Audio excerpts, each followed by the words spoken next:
예수님이 예루살렘으로 들어갈 때 뭘 타고 가셨어요? 나귀를 타고 가셨죠? 나귀 중에도 나귀 새끼를 타고 갔는데 그 나귀를 타고 들어갈 때 사람들이 팜을 들고, 그죠? 팜 리브스 하고, 그래서 종려나무 가지를 들고 예수님을 환영하는 그것이 예수님의 예루살렘 입성이었습니다. 근데 환영을 한 지 얼마 안 돼가지고 어떻게 됐죠? 환영을 한 지 얼마 안 돼서 이 사람들이 예수님을 어떻게 하라 그랬습니까? 한번 해봅시다. 십자가에 못 박으라. 자, 호산나 호산나 하면서 예수님 오시는 걸 막 환영을 했어요. 근데 며칠이 지나자마자 예수를 십자가에 못 박으라고 하는 이 군중들의 우리 변화를 보게 됩니다. 자, 이런 상황에서 오늘요, 13장은 예수님의 최후의 만찬이에요. 한번 해봅시다. 최후의 만찬. 최후의 만찬하면 여러분 생각나는 그림이 있죠? 어떤 그림이 기억나시죠? 그렇죠? 레오나르도 다빈치라고 하는 그 작가가 그렸던 최후의 만찬, The Last Supper라고 하는 그 마지막 만찬. 여러분 그림 보신 적 있으시죠? 네, 그 그림에 보면 예수님의 12제자가 예수님과 함께 먹고 있고 거기에 또 베드로도 있고 또 가룟 유다도 나오는 이제 그런 상황들이 펼쳐진 걸 보게 되는데 바로 그 장면이에요. 마지막 만찬을 지금 함께 주님과 함께 나누는 그 마지막 현장에서 예수님이 굉장히 드라마틱한 일을 하나 하셨는데 그게 뭐냐면 제자들의 발을 씻으시는 사건이었습니다.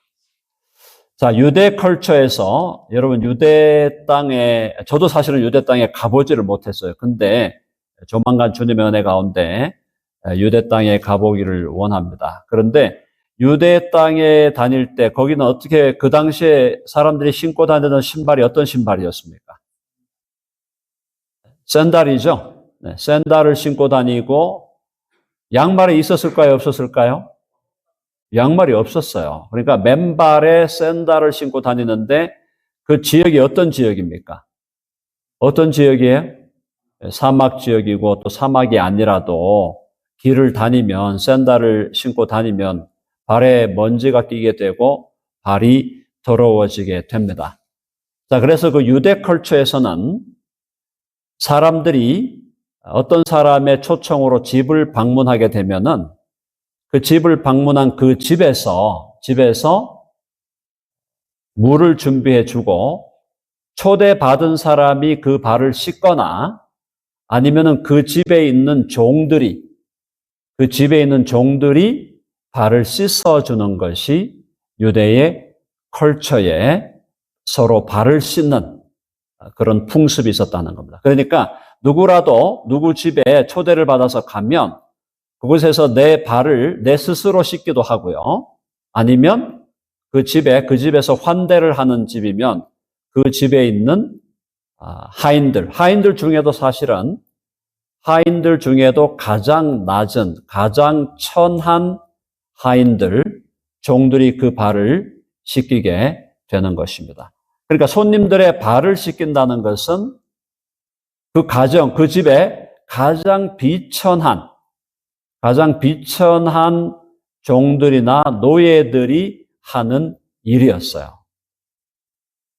자, 그럼 간단히 말해서 예수님이 이 제자들에게는 주님이시고 또 제자들에게는 이들을 가르치는 선생님인데 선생님이시고 주님이 되셔서 발을 씻긴다고 하는 것은 있을 수 있는 일일까요? 없는 일일까요? 있을 수 없는 일이에요. 예수님이 주님이시고 그들의 선생님이신데 가장 천한 노예와 종들이 하는 그 일을 지금 예수님이 제자들을 위해서 하고 계신 것입니다. 자, 이 예수님이 제자들의 발을 씻으시는 이 사건은 그런 의미에서 매우 중요한 신앙적, 영적 의미를 가지고 있다. 자, 그래서 한번 우리 본문을 한번 살펴보겠습니다. 자, 13장 1절을 보시면 유월절 전에 예수께서 자기가 세상을 떠나 아버지께로 돌아가실 때가 이른 줄 아시고 세상에 있는 자기 사람들을 사랑하시되 끝까지 사랑하시니라. 예수님이 제자들을 사랑하시고 또 12제자와 더불어 70명의 제자들, 예수님의 제자들이 12제자는 사도들이었고 그 사도들을 둘러싸고 있는 한 팀이 70명의 또 제자들이 있었어요. 그리고 그 외에 많은 사람들이 예수님을 따랐는데 이 사람들을 사랑하시되 끝까지 사랑하셨다. 한번 해봅시다. 끝까지 사랑하시니라. 주님의 사랑은 사실은 끝에서 끝까지라는 것은 끝이 없는 거죠. 엔들리스죠. 끝이 없는 사랑을 부어주셨다는 겁니다. 자, 그때 마귀는 예수님을 팔아버리는 역사를 시작합니다. 2절 보면 마귀가 벌써 시몬의 아들 가룟 유다의 마음에 예수를 팔려는 생각을 넣었더라. 가룟 유다가 예수님을 팔아 넘겨서 자기는 어떻게 하겠다는 겁니까? 이득을 얻겠다. 경제적인 이득을 얻겠다고 하는 거죠. 자, 그렇게 지금 마귀의 생각이 가룟 유다에게 들어갔어요. 3절에 보니까 저녁을 먹습니다. 저녁 먹는 중에 예수는 아버지께서 모든 것을 자기 손에 맡기신 것과 또 자기가 하나님께로부터 오셨다가 하나님께로 돌아가실 것을 아시고 이제 어떻게 된다는 거예요? 주님이 곧 죽으실 것이다. 자, 이 최후의 만찬 이후에 바로 이 밤에 예수님이 잡혀가는 겁니다. 그렇죠? 이날 밤에 잡혀가셔서 이게 그러니까 목요일이에요. 그리고 금요일 날 십자가에 못 박히시고 그 다음에 주일날 부활하시게 되는데 자, 이때 주님이 갑자기 일어나셨습니다. 4절. 자, 같이 한번 읽어볼까요? 4절 다 같이 시작. 저녁 잡수시던 자리에서 일어나 겉옷을 벗고 수건을 가져다가 허리에 두르고 5절까지요. 이에 대야에 물을 떠서 제자들의 발을 씻으시고 그 두르신 수건으로 닦기를 시작합니다. 12명을 다 씻으시는 거예요. 12명을. 발을 씻고 씻은 다음에 그 발을 닦고 이거는 누가 하는 일이었다고요? 해봅시다. 가장 천한 종이나 노예가 하던 일이었어요. 그러니까 예수님이 어떤 의미에서 이 지금 유대 컬처에서는 이 제자들을 가르치는 마스터, 가르치는 티처, 레바이, 스승으로서 그리고 이들이 예수님을 또 주님으로 여기잖아요. 주님이시면서 이들의 스승이신 예수님이 절대로 해서는 안 되는 일을 하고 있는 겁니다. 절대 해서는 안 되는 일이에요. 자, 근데 예수님이 그 일을 지금 하고 있어요. 자, 이것에 대해서 항상 먼저 나서는 분이 누구죠? 먼저 나서는 분. 베드로죠. 자, 베드로가 먼저 나섭니다. 6절 같이 봅니다. 보면은 시몬 베드로에게 이르시되 시몬 베드로에게 이르시니 베드로가 이르되 주여 주께서 내 발을 씻으시나이까. 이건 무슨 말이에요? 절대 뭐예요? 안 된다 이 말이에요. 어떻게 주님께서 내 발을 씻으십니까? 자, 그러니까 베드로는 예수님이 하실 수 없는 일을 지금 하고 있다는 걸 예수님에게 지적하고 있는 겁니다. 이 베드로의 이 생애를 보면은 베드로와 예수님과의 이 관계의 이 다이내믹스를 보면은 베드로는 조금 예수님과 뭐랄까요? 예수님에게 할 수 있는 말들이 많았다. 그러니까 쉽게 말하면 예수님이 베드로에게 상당히 많은 부분에서 베드로가 자기 의견을 표현할 수 있도록 그런 자유를 주셨다. 그러니까 베드로는 예수님과의 관계에서 상당한 자유를 누렸다고 볼 수 있습니다.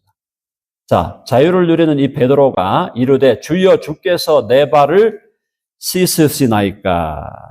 자, 그래서 7절에 예수께서 대답하여 이르시되 내가 하는 것을 네가 지금은 알지 못하나 이후에는 알리라. 너가 지금은 이해할 수 없을 거야. 스승으로서 주님으로서 마스터로서 절대로 할 수 없는 일을 지금 내가 하고 있으니까 네가 볼 때는 전혀 이해가 안 되겠지. 지금은 이해가 안 되지. 자, 그러나 이후에는 알리라. 나중에 지나고 보면 내가 왜 이렇게 했는지를 알 것이다. 자, 그러니까 베드로가 드디어 그의 칼을 꺼냅니다. 칼을 꺼낸다는 게 무슨 말이냐? 8절. 다 같이 읽어봅시다. 8절. 시작. 베드로가 이르되 내 발을 절대로 씻지 못하시리이다. 예수께서 대답하시되 내가 너를 씻어주지 아니하면 내가 나와 상관이 없느니라. 무서운 말씀이에요. 자, 베드로가 이르되 내 발을 절대 안 됩니다. 이런 일은 있을 수 없어요. 절대로 씻지 못하십니다. 나의 선생님이고 또 나의 주님이신데 어떻게 주님이 내 발을 씻습니까? 이 일은 집안의 하인들 중에 제일 천한 하인들, 제일 천한 노예들이 해야 될 일입니다. 이 일을 어떻게 주님이 하신다는 겁니까? 자, 다 같이 한번 해봅시다. 절대 안 됩니다. 베드로가 이렇게 절대 안 된다고 얘기하는 것은 베드로 나름대로는 누구를 생각하는 겁니까? 예수님을 생각하는 거죠? 예수님을 생각하니까 예수님이 절대 해서는 안 되는 일을 막고 나서는 거예요. 내 발을 절대 씻지 못하십니다, 주님. 이런 일은 있을 수가 없습니다, 주님. 근데 주님이 하신 말이 더 무서운 말씀이에요. 내가 너를 씻어주지 아니하면 내가 나와 아무 상관이 없느니라. 사랑하는 여러분, 예수님은 만왕의 왕이요 만주의 주로 이 땅에 오셨고 예수님은 지금도 온 우주와 만물을 다스리시는 영원하신 하나님의 아들, 우리의 주님이신 줄로 믿습니다. 근데 예수님이 절대로 하시지 않아야 할 일이에요. 베드로가 볼 때는. 베드로가 볼 때 이렇게 하면 안 돼. 이렇게 하면 안 되는 일인데 예수님이 이런 일을 하시니까 베드로가 막 긋고 말리면서 나섰는데 예수님이 하신 말씀이 더 베드로를 두렵게 만드는 겁니다. 내가 너를 씻어주지 아니하면 내가 나와 상관이 없느니라. 자, 그래서 오늘 여기서 조금 더 진도를 나가기 전에 우리가 정리할 건 뭐냐면 예수님은 우리를 섬기는 분으로 계신다. 아멘 하십니까? 자, 해봅시다. 예수님은 우리를 섬기는 분으로 계신다. 여러분 믿으시죠? 세상의 어느 임금이, 세상의 어느 왕이 자기 신하들의 발을 씻기고 자기 종들의 발을 씻어주겠습니까? 그렇게 할 수 있는 사람이 그냥 퍼포먼스로 우리도 나도 이 정도는 할 수 있어. 이렇게 하면서 퍼포먼스 할 수 있겠지만 진정한 의미에서 자신을 낮추어 제자들의 발을 씻기고 종들의 발을 씻기는 그 일을 어느 인간 왕이 할 수 있느냐 이 말이에요. 그런데 예수님은 인간 왕보다도 더 높으신 분이에요. 만왕의 왕이에요. 만주의 주세요. 모든 만물을 다스리는 분이에요. 모든 만물을 창조하신 분이에요. 지금도 사망과 생명의 절대적인 권한을 가지고 사람을 살리시고 사람을 죽이실 수 있는 분이에요. 그런데 그 예수님이 제자들의 발을 씻겼다. 제자들의 발을 씻기 위해서 어떻게 하셨을까요? 해봅시다. 무릎을 꿇었다. 예수님이 무릎을 꿇고 제자들의 발을 씻기는 겁니다. 그야말로 종의 자리로 내려가는 거예요. 가장 천한 노예의 자리로 내려가는 겁니다. 만왕의 왕, 가장 높으신 분이 가장 낮은 자리로 내려가신 거예요. 뭐 하기 위해서? 우리들의 발을 씻으시기 위해서. 자, 여기서 우리들의 발을 씻는다는 것은 더러운 발을 씻어준다는 의미도 있지만 결국 뭡니까? 한번 해봅시다. 우리의 죄를 사하시려고, 우리의 죄를 완전히 도말하시려고, 우리에게 있는 너희의 죄가 진홍같이 붉을지라도 양털같이 희어지리라. 우리의 죄가 하늘 끝까지 쌓여 있을지라도 예수님께서 우리의 죄를 다 씻어 주시겠다고 하는 그것에 대한 상징적인 사건이다. 그런데 예수님이 우리의 죄를 용서하기 위해서 어떻게 하셔야 됐습니까? 하늘 보좌를 버리고 땅으로 내려오셨어야 돼요. 하늘 보좌를 버리고 땅으로 내려오셔서 그냥 사신 게 아니라 노예와 같이, 종과 같이, 노예와 종과 같이 취급을 당하고 나중에 예수님이 어떤 대우를 받으셨어요? 예수님이 십자가를 지기 전에 어떤 대우를 받으셨습니까? 예수님은 범죄자들 중에 한 사람으로 여겨지고 예수님은 침뱉음을 당하고 주먹으로 얼굴을 맞고 채찍으로 맞고 온몸이 상하고 십자가를 지고 슬픔의 길을 올라가고 뒤에서 채찍으로 때리고 나중에 십자가에 못 박혀서 우리 손과 발에 못이 박히고 머리에 가시 면류관 그리고 나중에는 허리에 창자국. 그 예수님이 저와 여러분을 위해서 종의 자리로 또 범죄자와 한 사람으로 여겨짐을 받고 우리를 위하여 십자가를 지시고 십자가에 못 박혀 죽으심으로 우리의 모든 죄를 사해 주신 줄로 믿습니다. 여러분 아멘 하시죠? 자, 그래서 여기 핵심이야. 내가 너를 씻어주지 아니하면 네가 나와 상관이 없다. 발을 씻어주지 않으면 내가 너의 종이 되고 내가 너의 노예가 되지 않으면 너와 나는 아무 상관이 없다. 내가 온 것이 해봅시다. 내가 온 것은 섬김을 받으려 함이 아니다. 여러분 아멘 하십니까? 마가복음 10장 45절에 내가 온 것은 섬김을 받으려 함이 아니라 도리어 섬기려 하고 내 목숨을 많은 사람의 대속물로 주려 함이로다. 주님이 오신 것은 섬기기 위해서 종의 자리로 노예의 자리로 가기 위해서 오셨고 그 노예의 자리, 종의 자리에서 주님께서 우리에게 주신 것은 뭡니까? 당신의 생명을 주시고 목숨을 주시고 당신의 피를 친히 흘려 주셨다라는 겁니다. 자, 그러니까 또 베드로가 설레발을 칩니다. 9절 한번 읽어봅니다. 시작. 시몬 베드로가 이르되 주여 내 발뿐 아니라 손과 머리도 씻어 주옵소서. 그러니까 베드로가 또 예수님이 너를 내가 씻기지 않으면 너하고 나하고 아무 상관이 없다 하니까 뭐라 그랬어요? 와, 이왕 나를 씻길 것 같으면 그냥 나를 샤워해 주십시오. 나를 그냥 목욕을 시켜 주세요. 주여 내 발뿐 아니라 손과 머리도 씻어 주옵소서. 모든 걸 그냥 다 씻어 달라고 또 설레발을 베드로 특징 있게 그렇게 하니까 주님이 그 다음 하신 말씀이 너무너무 중요한 말씀이에요. 10절에 예수께서 이르시되 이미 목욕한 자는 발밖에 씻을 필요가 없느니라.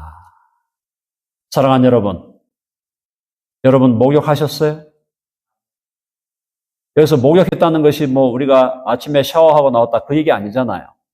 목욕했다는 것은 예수 그리스도를 나의 주와 구주로 믿음으로 우리의 과거의 죄와 현재의 죄와 미래의 죄까지 주님께서 영단번에 완전히 용서하시고 덮어주시는 사건이다.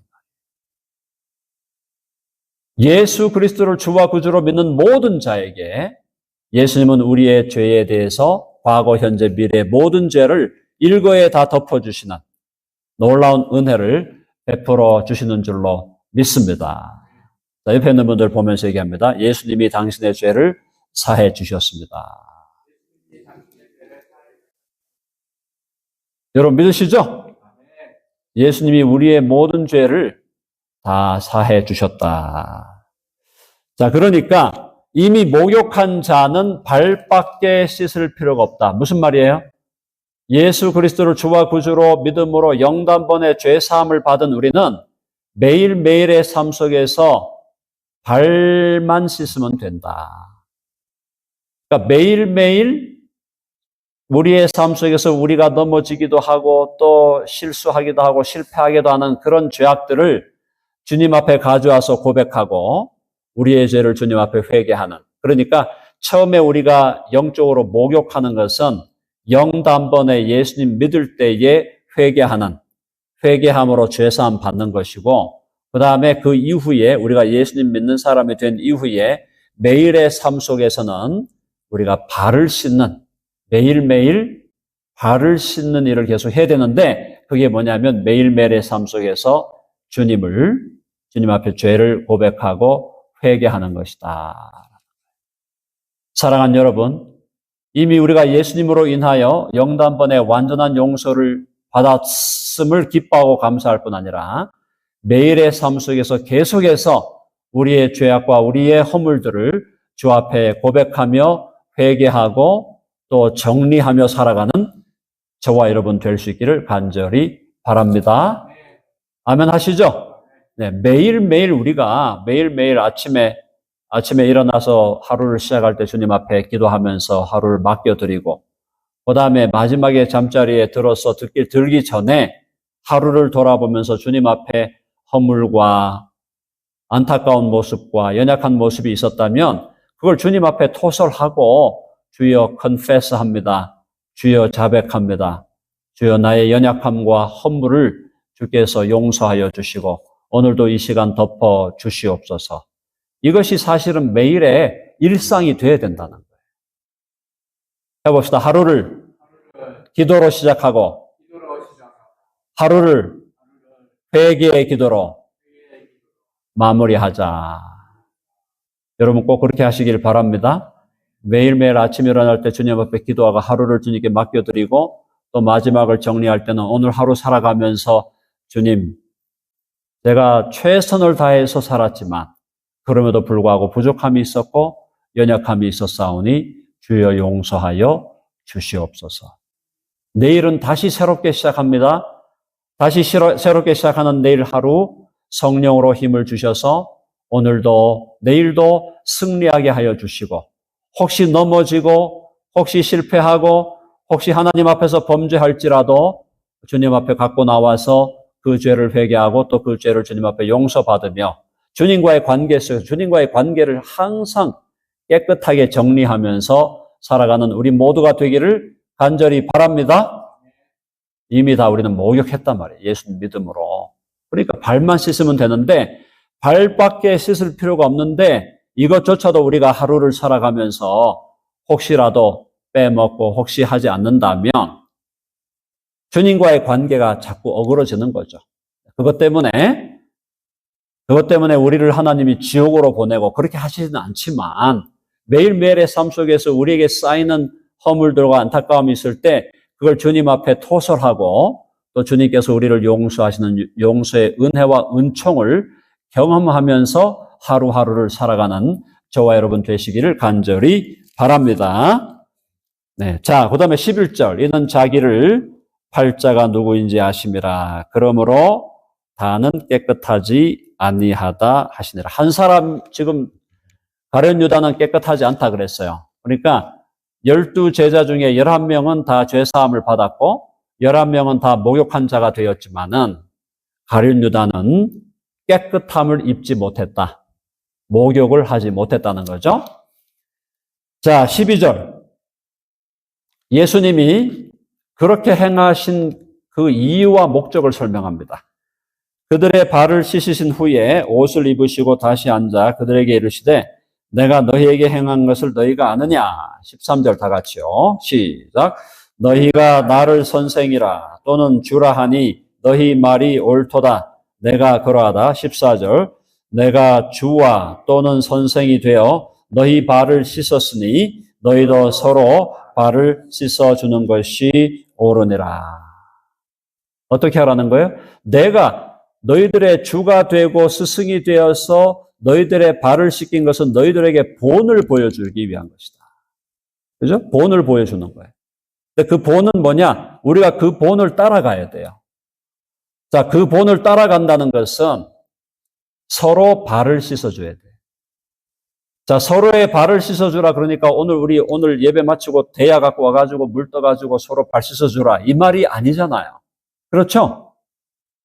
여기서 서로 발을 씻어준다는 것은 가장 중요한 거 두 가지 의미가 있습니다. 하나는 뭐냐? 해봅시다. 서로를 용서하라. 아멘 하시죠? 서로 용서하는 삶을 산다. 서로 용서하면서 살아가요. 자, 그래서 서로 용납하고 서로 용서하는 거고, 두 번째는 서로를 섬기는 겁니다.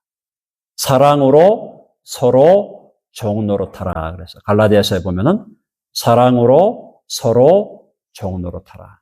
서로에게 종 노릇하는, 서로를 섬기는 자로 사는. 서로를 용서하고 하면서 살고 서로를 섬기면서 사는 것이 주님의 본을 따라가는 삶이다.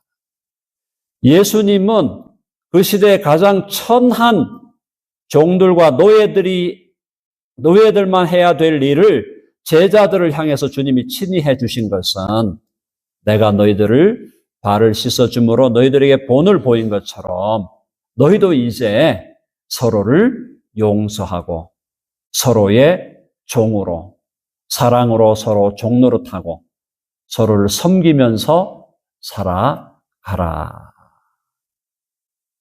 하나님께서 우리 주위에 많은 사람들을 보내어 주셨습니다. 우리에게 우리의 가정이 있고, 또 우리의 식구들이 있고, 또 우리 교회의 지체들이 있고, 또 우리가 비록 이 교회에 나오지 않지만 우리가 이 땅에 살아가면서 알고 있는 또 친구들도 있고 친지들이 있습니다. 그 사람들을 우리 주위에 보내주신 이유가 뭘까요? 그 사람들 이용해 먹으라고? 그 사람들 착취해 먹으라고? 그 사람들 그저 등쳐 먹으라고? 아니죠. 하나님께서 우리들에게 우리의 가족들, 우리의 친구들, 교회의 지체들을 주님께서 우리들에게 보내주신 것은 우리 surround, 우리 주위에 또 오늘 이 자리에 우리 사랑하는 지체들이 함께 모여서 예배하는 공동체로 모여 있는 것은 어떻게 하라는 겁니까? 해봅시다. 서로를 용서하라. 또 서로를 섬기라. 그렇게 하라고 우리에게 사람들을 보내준 겁니다. 인간적인 욕망과 더러운 욕망에 쌓여 있을 때는 사람들이 오면 이 사람한테 뭘 뜯어 먹을까? 도대체 이 사람에게 뭐가 있는데 이걸 내가 어떻게 등을 쳐서 먹어버릴까? 그렇게 생각하는 것이 보통 인간들의 생각이고, 뭐 사람들이 꼭 뭐 그렇게 생각할까요? 혹시 그렇게 반론을 펴신다면은, 그러면은 등쳐먹거나 그 사람들을 이용해 먹는 생각을 혹시 안 할지라도 다른 사람들을 하나님께서 보내주시면 그 사람들에 대해서 사랑하거나 그 사람을 종노릇하거나 그 사람의 유익을 위해서 살려고 생각하지 않는다는 거예요. 내 주위에 사람이 있으면 그 사람을 어떻게든 이용해 가지고 내 이기적인 욕망을 채우고 내 이기적인 목적을 위해서 사람들을 억압하고 탈취하는 그런 인생이 이 세상의 논리란 말이에요. 그런데 주님이 뭐라 그랬어? 너희는 그렇게 살면 안 된다. 내가 너희에게 본을 보여줬다. 그 본을 보여준 게 뭐냐? 너희 주위에 하나님께서 사람을 주신 것은 그 사람과 관계 속에서 혹시 허물진 부분이 있다면 서로를 용서하고 그다음에 그 사람을 위해서 네가 종노릇하며 살아가라. 섬김으로 살아가라. 섬기는 능력으로 살아가라. 여러분 아멘 하십니까? 우리의 믿음이 자란다는 것은 섬김의 능력이 자라갑니다. 섬김의 능력. 세상에서는 섬김을 받는 능력이 자라나는 게 성공한다고 보죠. 섬김을 받는 능력이 올라가는 걸 성공으로 생각해요. 그러니까 저 사람에게 비서가 몇 명이냐, 저 사람을 위해서 운전대를 잡고 운전해 주는 사람이 몇 명이냐, 그 사람을 위해서 열심히 봉사하는, 식당에서 열심히 봉사하는 셰프가 몇 명이냐, 그 사람이 사람들로부터 받는 섬김을 받는 그것이 얼마나 높은가에 따라서 사람의 성공을 따지지만 하나님의 나라는 어떻다는 거예요? 내가 얼마나 많은 사람을 얼마나 깊게, 얼마나 끝없이, 얼마나 진지하게 섬겼느냐. 그것이 그 사람의 하나님 나라에서의 성공이다. 하나님의 나라의 가치관과 이 세상의 가치관은 완전히 다르다 이 말이에요. 오늘 이걸 우리가 분명하게 알아야 된다는 겁니다. 예수 제자로 우리가 이 땅을 살아간다고 하면서 지금도 누가 나를 섬겨주면 누가 나를 섬겨주는가? 누가 나에게 유익이 되는가? 이것에만 혈안이 돼 있고 내가 누구를 섬길까? 내가 누구에게 유익한 사람이 될까? 내가 누구에게 도움이 되는 사람이 될까? 이걸 고민하지 않는다면 과연 그 사람이 하나님 나라에 들어와 있다고 말할 수 있을까요? 아니다. 자, 그래서 15절까지만 보고 마무리합니다. 자, 15절. 다 같이요. 시작. 내가 너희에게 행한 것 같이 너희도 행하게 하려 하여 본을 보였노라. 해봅시다. 본을 보였노라. 가장 위대한 스승은 누굽니까? 자기는 하지 않으면서 사람들 보고 자꾸 이래라 저래라 하는 거. 이게 제일 나쁜 사람이에요. 나쁜 티처예요. 참된 티처는 주님 앞에서 어떻게든 주님 앞에서 주님의 명령과 주님의 뜻을 순종하는 본을 보이면서 그렇게 가르치는 자인데 사실은 인간 스승은 누구라도 제대로 본을 보이는 사람이 거의 없잖아요. 진정으로 우리에게 본을 보이시면서 가르치신 분은 예수 그리스도. 예수 그리스도가 오늘 우리에게 이 지금 제자들의 발을 씻기시면서 하시는 요청이 무엇입니까? 우리 주위에 있는 사람들, 또 특히 우리 교회에 있는 지체들, 또 내게 주신 가정의 식구들, 또 친구들 모두를 어떻게 해라? 그들을 용서하며 살고 그들에게 종노릇하며 그들을 유익하게 하는 삶을 살아가라. 그것이 하나님께서 우리에게 요구하는 바고 그 일들을 위해서 우리가 어떻게 해야 될까요? 섬김의 힘. 해봅시다. 섬김력. 또 무슨 말인가 하시겠죠? 섬김력, 섬김의 힘을, serving power를 누려야 된다는 거예요. 우리가 serving power를 누려서 사람들을 더 많이 섬기고, 많이 섬기는 것도 중요하지만 많은 것과 더불어 더 깊이 있게, 더 진지하게 정말 사람들을 섬기고 우리 주위에 있는 사람들, 식구들, 친지들, 지체들을 섬기는 섬김의 사람, 용서의 사람으로 우리 모두가 계속 성장해 가기를 간절히 바랍니다. 여러분 그렇게 되기를 원하십니까? 해봅시다. 다 같이 한번 손을 들고 한번 해봅시다. 다 같이. 자. 주여, 용서의 사람이 되게 하소서. 한 번 더 주여, 섬김의 사람이 되게 하소서. 아멘 하시죠? 오늘 우리를 위하여 발 씻으신, 제자들의 발을 씻으신 주님 우리에게 요구하시는 용서와 섬김의 삶을 우리 모두 함께 살아갈 수 있게 되기를 간절히 바랍니다.